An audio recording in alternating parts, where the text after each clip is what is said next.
Satoshi maníacos, ayer y anteayer volvimos a entrar en uno de esos momentos incómodos del mercado en los que Bitcoin no termina de romper, pero tampoco se deja caer del todo. Sigue resistiendo en la zona de los $67.000, aunque el ambiente no transmite calma. Al contrario, el sentimiento bajista en redes alcanzó su nivel más alto en 5 semanas, y mientras unos ya hablan de nuevos mínimos como si fueran inevitables, otros empiezan a sospechar que tanto miedo junto podría terminar provocando justo la jugada contraria. Y aquí está la clave de este vídeo. Cuando el precio se queda callado, muchas veces no significa que no esté pasando nada, significa que la batalla real se está librando más abajo, dentro del sistema. Porque el mercado ahora mismo no está quieto, está esperando.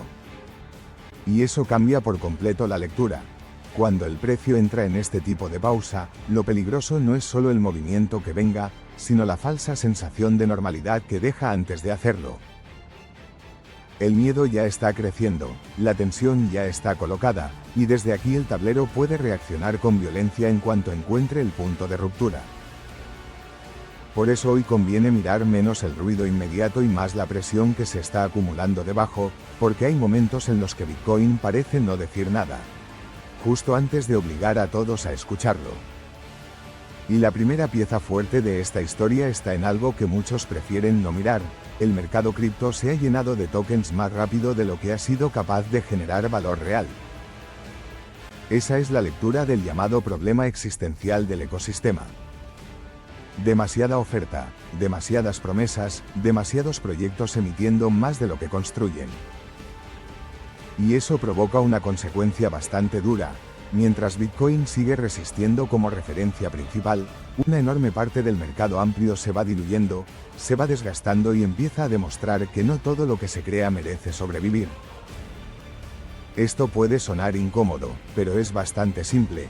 Cuando abundan demasiado los activos débiles, el capital termina buscando refugio en lo poco que todavía conserva escasez, credibilidad y estructura.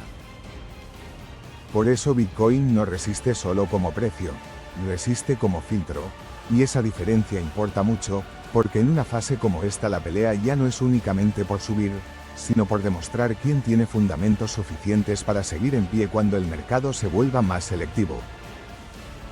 Mientras algunos siguen persiguiendo cualquier token nuevo como si el tablero regalara oportunidades infinitas, la realidad se está endureciendo. Y cuando la realidad se endurece, aparece la pregunta más importante: si el valor se concentra, entonces también se concentra el poder. ¿Quién define las reglas? ¿Quién protege la red? ¿Quién impide que lo más importante termine bajo el control de unos pocos? Y aquí entra una de las noticias más serias de todo el guión. Jimmy Song volvió a explicar por qué Bitcoin necesita un cliente de nodo conservador. Satoshi ya había dejado la pista desde el principio. El verdadero poder de Bitcoin no está en prometer, sino en poder verificarse sin pedir permiso. Y cuando esa capacidad se pone en juego, lo que está en disputa ya no es solo una red, es quien conserva el control real del sistema. Y esto no es una discusión técnica vacía, esto es una pelea por la columna vertebral de Bitcoin. Lo que está en juego es si la red seguirá siendo verificable por la gente común o si, poco a poco, se irá empujando hacia un escenario donde cada vez menos personas puedan correr su propio nodo. Song defiende que los cambios importantes deberían hacerse solo con un consenso realmente fuerte, precisamente para proteger las propiedades monetarias de Bitcoin y evitar que el coste de participar en la verificación de la red se dispare. Traducido al idioma del canal: si cada vez menos personas pueden verificar Bitcoin por sí mismas, entonces la red puede seguir funcionando por fuera, pero empieza a perder soberanía por dentro. Y esto conecta de manera directa con el alma de Bitcoin. Porque Satoshi dejó sembrada una idea que hoy sigue pesando más que nunca: la confianza no debía descansar en intermediarios, sino en la capacidad de verificar por uno mismo. Y por eso este debate importa tanto. No estamos viendo solo una preferencia entre herramientas, estamos viendo una discusión sobre cómo evitar que la descentralización termine convertida en una palabra bonita mientras el control real migra hacia menos manos. Así que, mientras muchos miran únicamente si Bitcoin rompe o no rompe una zona del gráfico, debajo de ese silencio ya se está discutiendo quién manda de verdad sobre la red. La siguiente pieza nos recuerda que fuera de Bitcoin la fragilidad del ecosistema sigue muy viva. El exploit de Drift, valorado en unos 280 millones de dólares, no fue descrito como un error improvisado ni como una chapuza de última hora. Todo apunta a una operación deliberada y preparada durante meses. Y eso cambia muchísimo la lectura, porque cuando un ataque necesita paciencia, recursos y planificación prolongada, ya no estás ante el típico tropiezo puntual del sector, estás ante una señal de que los puntos débiles están siendo observados y atacados con profesionalidad. Y eso mete otra capa de tensión al tablero, porque demuestra que la batalla por el control no solo pasa por las reglas de Bitcoin o por la narrativa del mercado. También pasa por la capacidad real de resistir en un entorno donde el dinero digital ya se ha convertido en un objetivo serio. Por lo tanto, tenemos arriba miedo psicológico, dentro de Bitcoin una pelea por preservar la descentralización, y fuera de Bitcoin una demostración de que buena parte del ecosistema sigue siendo vulnerable a operaciones complejas. Y cuando juntas esas tres cosas, la lectura cambia por completo. Ya no estamos viendo noticias sueltas, estamos viendo un sistema presionado desde varios ángulos al mismo tiempo. Desde el relato, desde la arquitectura y desde la seguridad. Y eso encaja perfectamente con la variante que hemos elegido hoy, porque esto no va solo de adopción ni de infraestructura, va de una lucha por el mando. La pieza de Pavel Durov entra aquí como apoyo narrativo bastante potente. Su lectura sobre la prohibición en Irán es que la censura terminó siendo contraproducente. Es decir, cuando intentas aplastar una herramienta abierta, muchas veces no la destruyes, la empujas a rodear el bloqueo, a mutar, a encontrar otra salida. Y eso conecta de una manera muy natural con el espíritu de Bitcoin, porque el patrón se repite, cuando el poder intenta cerrar, vigilar o condicionar, la tecnología abierta responde buscando nuevas rutas. A veces con mensajería cifrada, a veces con VPN, a veces con nodos, a veces con dinero que no depende de un permiso central. Y ahí aparece una de las claves ocultas del vídeo: el control no solo se disputa en el precio, también en la capacidad de escapar al control.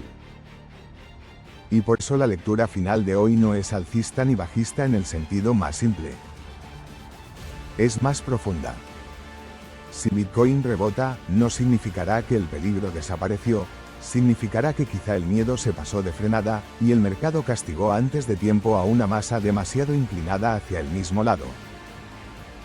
Y si Bitcoin cae y barre mínimos, tampoco significará automáticamente que la historia de fondo se rompió. A veces el mercado necesita limpiar, drenar e imponer dolor antes de revelar cuál era el movimiento real. Lo que sí parece cada vez más claro es que el sistema cripto está entrando en una fase donde ya no basta con existir, ahora hay que demostrar utilidad, resistencia, estructura y capacidad de supervivencia. Así que junta todas las piezas conmigo. El sentimiento bajista sube. Bitcoin aguanta, pero sin convencer del todo a los impacientes. El mercado se ve saturado por una oferta de tokens que supera la creación de valor.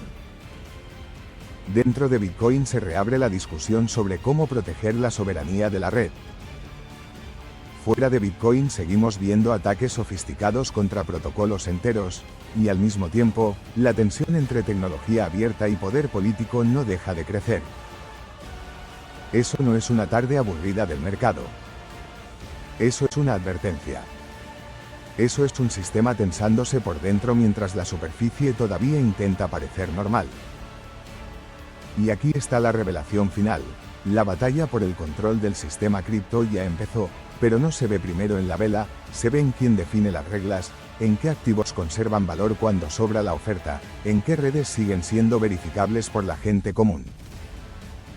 Y en qué herramientas resisten cuando el poder intenta acorralarlas.